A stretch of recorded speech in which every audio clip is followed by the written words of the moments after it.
Hello, everyone, and welcome back to English Listening Tips. I'm Emma, your host for today's language journey. I'm so excited to dive into what I believe is one of the most valuable lessons for any English learner, mastering everyday conversations that native speakers use constantly. You know, I remember when I was learning my second language, the textbooks taught me perfect grammar. But when I actually tried talking to native speakers, I felt completely lost. They spoke differently, used contractions I hadn't learned, and their sentences flowed in ways my textbook never showed. That's exactly why I created today's lesson, to bridge that gap between textbook English and real-life English conversations. Before we dive into specific phrases, let's talk about why understanding conversation patterns is so crucial. Our brains are naturally wired to recognize patterns. It's how we learned our first language as children. When you understand the rhythm and flow of English conversations, your brain can predict what might come next, making it much easier to follow along. Think about it this way. If I say, "How are you?" your brain immediately knows this requires a response like, "I'm fine, thanks," or "I'm doing well." This pattern recognition helps you process language faster than if you were translating each word individually. Let's start with the phrases that begin nearly every new relationship in English. These first exchanges set the tone for all future communication, so getting them right is essential. "Hi, my name is Jay. What's your name?" Notice how direct this introduction is. In English culture, especially American English, people often value straightforwardness in introductions.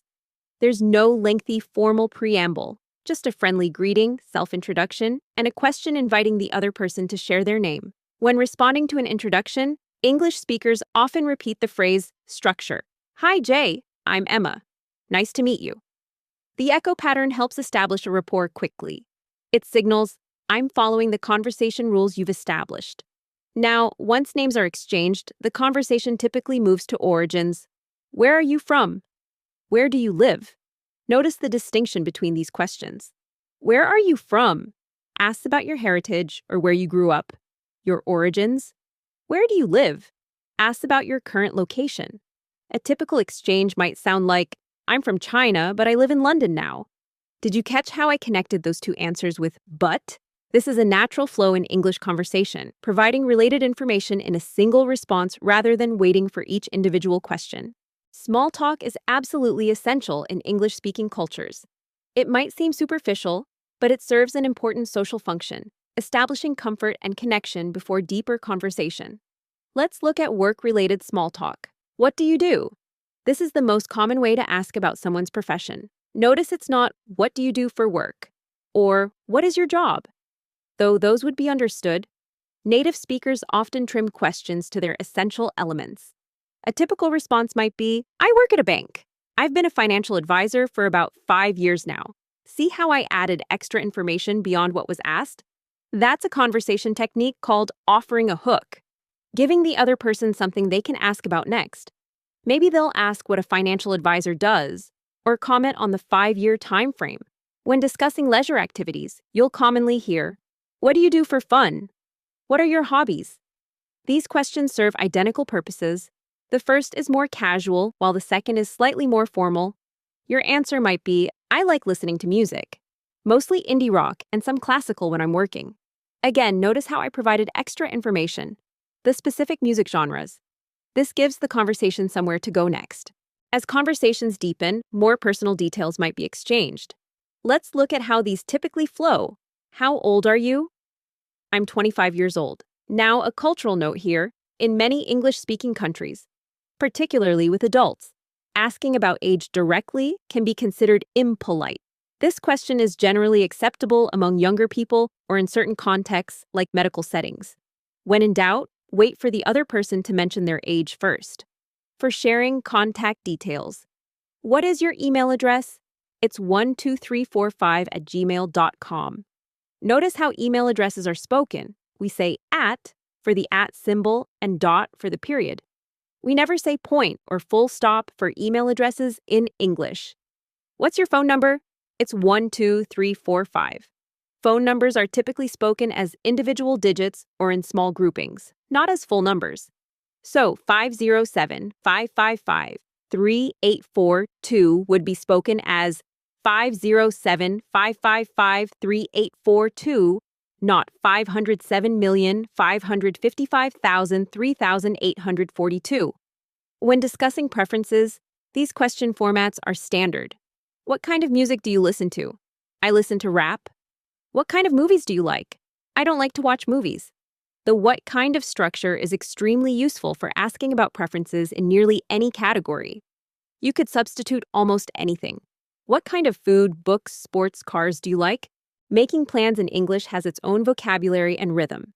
Let's explore how native speakers extend and respond to invitations. Would you like to hang out sometime? This is an informal invitation that doesn't specify an activity, just spending time together. The word sometime makes it very open-ended and low pressure. Let's go to the movies. This is more direct, a specific suggestion rather than an open question. The let's construction, let us, is very common for suggesting joint activities. Would you like to go to the movies? This phrasing is more considerate of the other person's preferences. It's phrased as a question rather than a statement. When discussing movie options, you might hear, "Which movie do you want to see? What is your favorite movie?" And after watching, "The movie was good. The movie was bad." These are very basic evaluations. Native speakers often use more colorful language. "The movie was fantastic, terrible, mind-blowing, a complete waste of time." What movies have you recently watched? Who was your favorite character? These follow-up questions keep the conversation flowing naturally around the topic of movies. Now, let's look at practical phrases for common daily situations. These are absolute gold for English learners because they're used constantly. When someone isn't available, "Hello, is Tom home? Can you come back later? I'm busy right now." Notice the polite phrasing of "can you come back later?" rather than simply saying "go away." English speakers often frame commands as questions to sound more polite. When discussing basic needs, "Are you hungry? Are you thirsty?" "I am hungry. I am thirsty." "Would you like something to eat? Would you like something to drink?"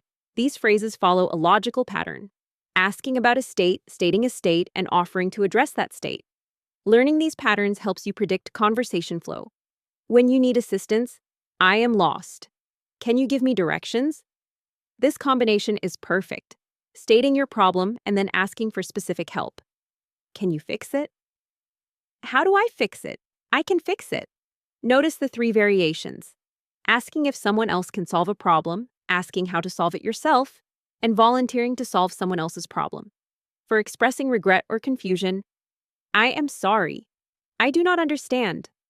These are incredibly useful phrases for language learners. Don't be afraid to say you don't understand. It's much better than nodding along while completely lost. Some conversations are specific to particular locations or needs. Let's explore bathroom-related phrases, which might seem funny, but are actually essential when you need them. Where is the bathroom? I have to use the bathroom. Where is the men's room? Where is the ladies' room? In American English, bathroom is the most common term, while British English often uses toilet or loo. Men's room and ladies' room are more formal terms often found on public signage. For maintenance issues, the bathroom needs cleaning. The bathroom is too dirty. The sink needs to be cleaned. These phrases use the structure X needs Y-ing, a very common pattern for describing necessary actions. When discussing changes, "It is different now." "It has stayed the same." Notice the contrast between present simple, is different, and present perfect, has stayed. Tenses. The present perfect indicates a state that began in the past and continues to the present. For technical problems, the batteries are dead, the batteries are dying. The phone needs new batteries. What kind of batteries does it take? Dead means completely without power, while dying indicates low power but still functioning. What kind does it take? Is a pattern that works for many items: batteries, fuel, light bulbs, etc. Once you move beyond basic interactions, these phrases help establish deeper connections. What's your favorite animal? I really like birds. What's your nationality? I am from Japan. Where are you learning English? I am learning English at school. The favorite X question format works for nearly any category and is a staple of getting to know you conversations. Who do you live with? I live with my family. This question explores living situations, which helps understand someone's daily life. Why do you want to learn English? I want to get a better job. This why question explores motivations. Always an interesting conversation topic that reveals values and goals. What is your favorite sport? My favorite sport is baseball. What is your favorite food? My favorite food is pizza. Again, the favorite X pattern appears. It's incredibly versatile. Now, let's put these phrases into action. I'll create a short dialogue using many of the phrases we've learned. Listen carefully to how they flow together naturally. Speaking the dialogue with different voices or tones for different speakers. A. Hi, my name is Jay. What's your name? B. I'm Sarah. Nice to meet you. A. Where are you from, Sarah? B. I'm from Japan, but I live in Boston now. What about you? A. I'm from Chicago. What do you do for work? B. I work at a bank. I'm a financial advisor. What do you do? A. I'm a teacher. I teach English at the international school. B. That's interesting.